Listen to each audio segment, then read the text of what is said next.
एक दिन की बात है, आरोही सुबह पार्क में टहलते हुए जा रही थी। तभी उसे एक रोती हुई बच्ची मिली।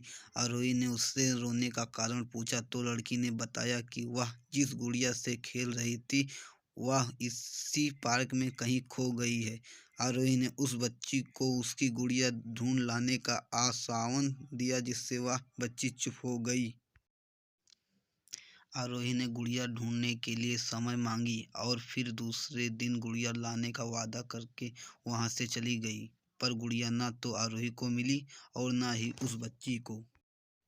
आरोही ने गुड़िया की तरफ से एक काल्पनिक पत्र उस बच्ची को लिखी और जब वह बच्ची पार्क में गुड़िया पाने की आशा में आई तो आरोही ने वह पत्र उस बच्ची को पढ़कर सुनाया। पत्र इस प्रकार था, कृपया रोना मत, मैं तो समय समय पर उस गुड़िया के बारे में तुम्हें लिखती रहूंगी, बस तुम रोना मत।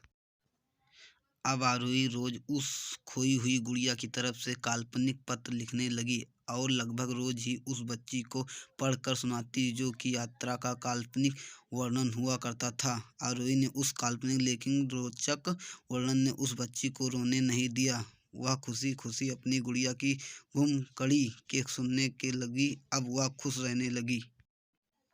एक दिन जब काफ़ी कहानियाँ हो गई तो आरोही ने एक दूसरी गुड़िया उस बच्ची को लाकर दी। जाहिर है वह गुड़िया बदलती हुई थी। उस बच्ची को अपनी खोई हुई पुरानी गुड़िया जैसी नहीं लगी तो वह आरोही की ओर देखने लगी। आरोही अनजान बनते हुए गुड़िया में चिपकी एक चिट को निकाल कर पढ़ने लगी। उसमें लिखा हुआ था, यह मैं ही हूँ, तुम्हारी वाली गुड़िया जो पार्क में खो गई थी। दुनिया भर की लंबी यात्रा की वजह से मैं थोड़ी बदल गई हूँ। बच्ची को इस गुड़िया और आरोही पर विश्वास हो गया। वह गुड़िया लेकर अपने घर चली गई। वर्षों बाद जब वह बच्ची बड़ी हो गई तो एक दिन वह अपनी अलमारी में कुछ ढूंढ रही थी तो उसका ध्यान उसी गुड़िया पर गया जो आरोही ने उसे दी थी। बचपन की बातें याद करके वह हंसने लगी। उसे समझ आ चुका था कि आरोही ने कैसे उसका मन रख उसे उस गुड़िया पर फिर प्यार आने लगा। वह उसे बड़े गौर से देखने लगी।